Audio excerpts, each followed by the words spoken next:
Nós vamos falar um pouco mais desse assunto, eu, a Luciana, a Priscila, com o economista Gustavo Arruda, que é diretor de pesquisas para a América Latina do BNP Paribas. Gustavo, obrigado pela entrevista aqui para a CNN. A Priscila mostrou para a gente um quadro mais geral agora, né? Mas confesso que antes de pedir para você uma avaliação mais genérica a respeito do resultado divulgado, me chamou a atenção a queda do agronegócio, né? Que desde muito tempo, mas especialmente ali a partir da crise de 2014 e 2015, que vem sendo quase que renovada ano a ano por razões diferentes, tem sido um pilar importante da nossa economia, talvez o principal deles, né? E houve uma retração nesse último trimestre. A gente deve encarar isso como algo pontual, sazonal ou como algo que possa nos gerar alguma preocupação para daqui até o fim do ano, nesse setor especificamente? Bom dia mais uma vez. Bom dia, Colombo. Obrigado aí pela oportunidade. Acho que começando pela agricultura, o que a gente conseguiu observar nos números que acabaram de sair foram culturas pontuais, né? A gente teve problemas de safra no milho, no café, a gente teve esse período, né, essa temperatura atípica, né, muito fria, e atrapalhou bastante as safras para o ano. Então, eu diria que é uma coisa mais pontual, tem efeito sim, né, na atividade, nos setores específicos, mas não diria que é uma tendência não, acho que é uma coisa mais, é uma resposta à piora das temperaturas e do clima.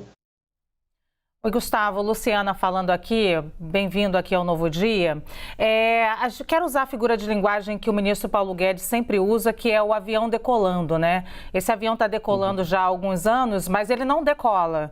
E aí alguns especialistas dizem que alguns fatores influenciam nisso, né? A inflação, obviamente, a tensão política, que também é um fator que tem influenciado bastante, e as contas do governo que não fecham.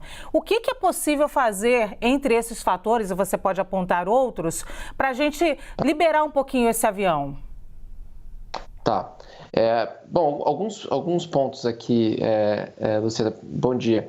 Então, primeiro, com relação aos componentes de curto prazo, tem coisas que a gente não tem o que fazer, né? Vou dar um exemplo bem específico. O mundo está sofrendo com um problema de chips, né? De oferta de insumos para produção.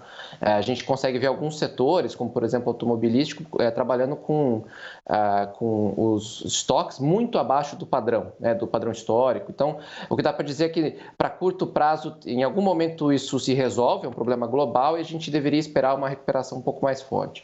De maneira mais geral, é importante a gente ter em mente que alguns fatores aqui, por exemplo, as incertezas com relação ao quadro fiscal são fundamentais.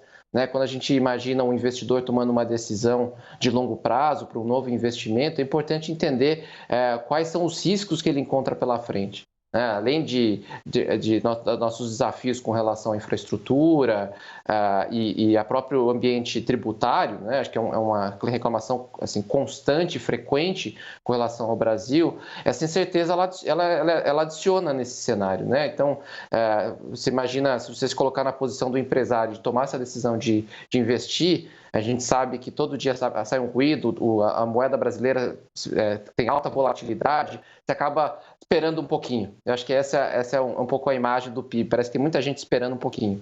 Gustavo, a Priscila quer fazer uma pergunta para você também. Claro. Bom dia, Gustavo. Obrigada pela entrevista. Gustavo, eu queria jogar a discussão um pouco mais à frente, né? O mercado esperava uma alta de 0,2% do PIB no segundo trimestre, veio essa leve queda de 0,1%. As perspectivas para o PIB fechado de 2021 estavam ali em pouco mais de 5%.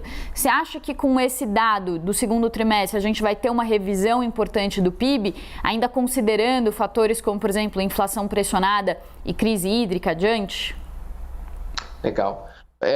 Para esse ano, Priscila, deve ter uma revisão pontual, um pouco, assim, vou dar o nosso exemplo aqui, a gente estava com 5,5 para esse ano, provavelmente vai ficar mais próximo de 5, então não muda tanto a história, mas olhando para frente, sem dúvida existe, assim, ruídos e riscos. Eu diria que o mais importante é a discussão sobre racionamento e a crise hídrica. Eu acredito que pouca gente, ou acredito que ninguém esteja colocando nas contas um racionamento sendo colocado em prática, né? A gente tem esse risco, mas ainda não se confirmou. Mas se confirma, PIBs que estão hoje na casa de 1,5% e 2% poderia facilmente ir para zero. Né? Acho que, assim, não querendo ser alarmista, mas é um risco que está cada vez mais concreto.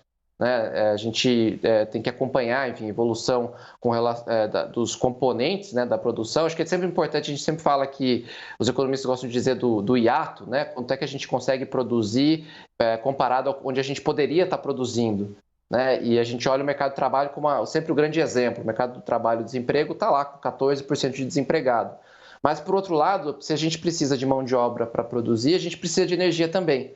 Então, se por um lado o mercado de trabalho diz para a gente que o Brasil poderia crescer bem mais do que está crescendo, o lado energético, né, o setor energético, diz para a gente que não é bem assim.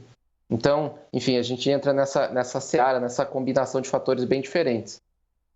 Muito obrigada, então, o economista Gustavo Arruda, por nos explicar esse momento delicado. Ele é diretor do Centro de Pesquisas da América Latina do BNP Paribas. Muito obrigada. Obrigado.